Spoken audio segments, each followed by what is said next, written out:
नमस्कार। आप देख रहे हैं पीवाई और मैं हूं प्रवीण झा। बात फिर से बिहार की ही करेंगे और बिहार में आज जो बातचीत करेंगे वो बातचीत करेंगे कल जो जनता दल यूनाइटेड ने खास करके विधायकों की जो बैठक बुलाई है उसको लेकर। 15 तारीख को यह बैठक पहले होनी थी, लेकिन उस दिन बैठक टल गई और ये फैसला लिया गया कि 20 तारीख को जो है वो अभी जो नीतीश कुमार को जो बंगला आवंटित किया गया है उस पर बैठक होगी। यानी कि अब विधायक दल की बैठक में आखिर क्या होगा, जो विधायक बैठेंगे उसमें क्या क्या निर्णय लिए जाएंगे। कयास कई तरह के लगाए जा रहे हैं। पहला कयास तो यह है कि जो मंत्रिमंडल का विस्तार होगा उसमें कौन कौन मंत्री बनेंगे इसको लेकर चर्चा होगी। इसके अलावा बात यह भी हो रही है कि विधायक दल का नेता कौन चुना जाएगा, इसको लेकर भी बातचीत होगी। और सबसे महत्वपूर्ण जो बात है जिसकी चर्चा नहीं हो रही है लेकिन सबसे महत्वपूर्ण है वो ये है कि निशांत कुमार को जेडीयू की बागडोर सौंपने की तैयारी हो रही है। यानी कि निशांत कुमार जब से एक्टिव हुए हैं तब से यह लगातार कहा जा रहा है कि अब निशांत कुमार को जेडीयू की बागडोर सौंप दी जाएगी और ये विधायक की जो 85 विधायकों की जो बैठक बुलाई गई है वो इसीलिए बुलाई गई है ताकि उसमें ये घोषणा हो जाए कि निशांत कुमार ही अब पार्टी को लीड करेंगे। इस सब पर आज हम लोग चर्चा करेंगे, अलग अलग सभी मुद्दों पर चर्चा करेंगे और इसके बाद चर्चा ये भी करेंगे कि निशांत कुमार ने जो कहा है कि वो 38 जिलों में जाकर खास करके जो कार्यकर्ताओं से मुलाकात करेंगे और पार्टी को और स्ट्रेंथन करेंगे, मजबूती के लिए काम करेंगे। यानी कि उनका एक उद्देश्य है कि पार्टी को और मजबूत किया जाए और इसीलिए उन्होंने कोई भी पद नहीं स्वीकार किया। ये एकमात्र वजह है कि उनको लग रहा है कि अगर पार्टी को मजबूत कर लेंगे और उसके बाद आने वाले समय में अगर वो चुन कर जाते हैं खास करके विधानसभा में तो उनके ऊपर वो आरोप भी नहीं लगेगा जिस आरोप को लेकर अभी तक कहा जा रहा था कि नीतीश कुमार तो निशांत कुमार को डिप्टी सीएम बना देंगे और वो आराम से राजनीति में उनकी एंट्री हो जाएगी। लेकिन उन्होंने कठिन रास्ता चुना है।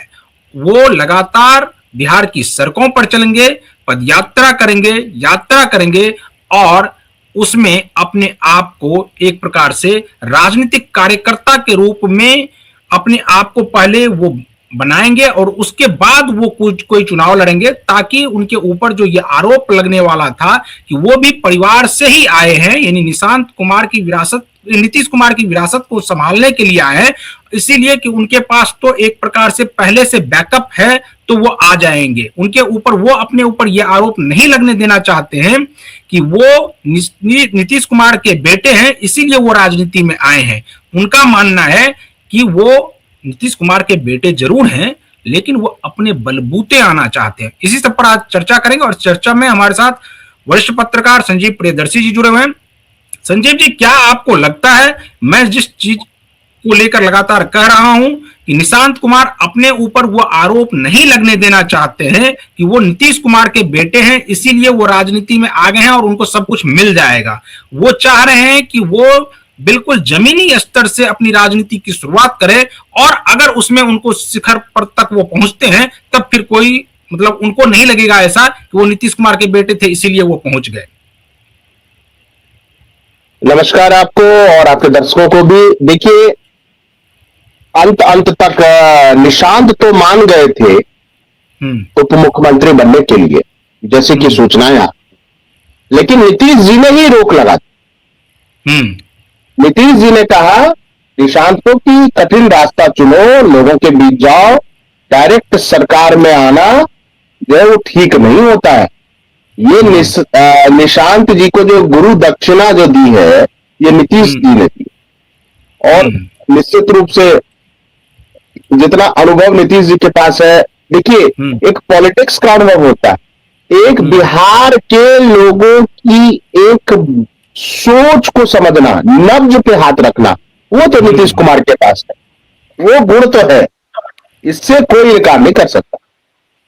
और उनको पता है कि बिहार के लोग अगर दिल से एक बार चाह लेंगे निशांत को, तो फिर वो कोई किसी भी चीज का, किसी भी समीकरण की परवाह नहीं करेंगे। इसलिए वो बार बार कहते हैं कि बिहार के लोगों का आशीर्वाद मुझे हासिल करना। और मुझे लगता है कि ये नीतीश जी की प्लानिंग है। हाँ, कल मीटिंग है सर्कुलर रोड पे, 7 सर्कुलर रोड पे स्थित आवास पे, नए आवास पर मीटिंग है। और हो सकता है कि उसमें देखिए, ये ऑफिशियली तो बोला नहीं जाएगा, लेकिन अनऑफिशियली विधायकों और सांसदों को ये मैसेज नीतीश जी की तरफ से खुद से दे दिया जाएगा कि अब आप लोग निशांत की तरफ देखिए। और आज जो जनता दल यूनाइटेड के मुख्य प्रवक्ता नीरज कुमार की जो प्रेस कॉन्फ्रेंस हुई है, उसमें भी ये मामला लगभग स्पष्ट हो, हाँ, उसमें भी ये मामला लगभग स्पष्ट हो गया है कि निशांत, पहली बात तो कठिन रास्ते को चुना है निशांत ने। दूसरा, निशांत जनता और कार्यकर्ताओं के नेता बनना चाहते हैं। पहले सत्ता तो आती जाती रहे, यानी बेस जो है, अगर नींव को मजबूत कर दिया जाए तो इमारत कितनी भी ऊंची बने कोई दिक्कत नहीं। तो वो नींव पर ध्यान दे रहे। वो तेजस्वी की तरह नहीं कि पहले सत्ता में आ गए, अब फिर जो है वर्कर बन गए, फिर लोगों के बीच जा रहे हैं। अब तो बिहार से ज्यादा तमिलनाडु और केरल घूम रहे हैं। और तीसरी बात यह है कि पार्टी में तो कोई उनको चुनौती देने वाला है नहीं। पहले बहुत सारी बातें कही जाती थी, ललन सिंह, संजय झा, अब तो कोई नहीं है। और देखिए, जो आज भी निशांत, मतलब निशांत रोज आ रहे जनता दल यूनाइटेड के ऑफिस, रोज। और आज जबकि संडे है, आज भी कर्पूरी सभागार, पटना के कर्पूरी सभागार, जो कि प्रदेश कार्यालय के अंतर्गत ही है, जेडीयू प्रदेश कार्यालय के, उसमें उन्होंने पूर्णिया और भागलपुर प्रमंडल के जितने भी जिले हैं, चाहे किशनगंज है, पूर्णिया नगर, कटिहार नगर, अररिया, भागलपुर नगर और बांका के जिलाध्यक्षों से और संबंधित प्रखंड अध्यक्षों के साथ संगठनात्मक विस्तार और आगामी कार्यक्रम, यानी आगामी कार्यक्रम जो दौरा होने वाला उनका पूरे बिहार का, उस पर विस्तार से चर्चा की। और इसमें जो मौजूद रहने वाले नाम हैं वो चौंकाने वाले हो सकते हैं। एक तो है वासुदेव कुशवाहा, यानी निशांत के साथ जो कुशवाहा नेता उभरेंगे फ्यूचर में, वो वासुदेव कुशवाहा होंगे। मनीष कुमार, जो पहले भी मैंने बोला है कि वो रिश्तेदार भी हैं, भाई लगते हैं, शायद या मेरे भाई या फुफेरे भाई लगते हैं निशांत के। और ये आईटी के प्रभारी हैं और महासचिव भी, आईटी सेल को हेड करते प्रदेश महासचिव। तो ये भी मनीष कुमार भी एक अहम किरदार होंगे।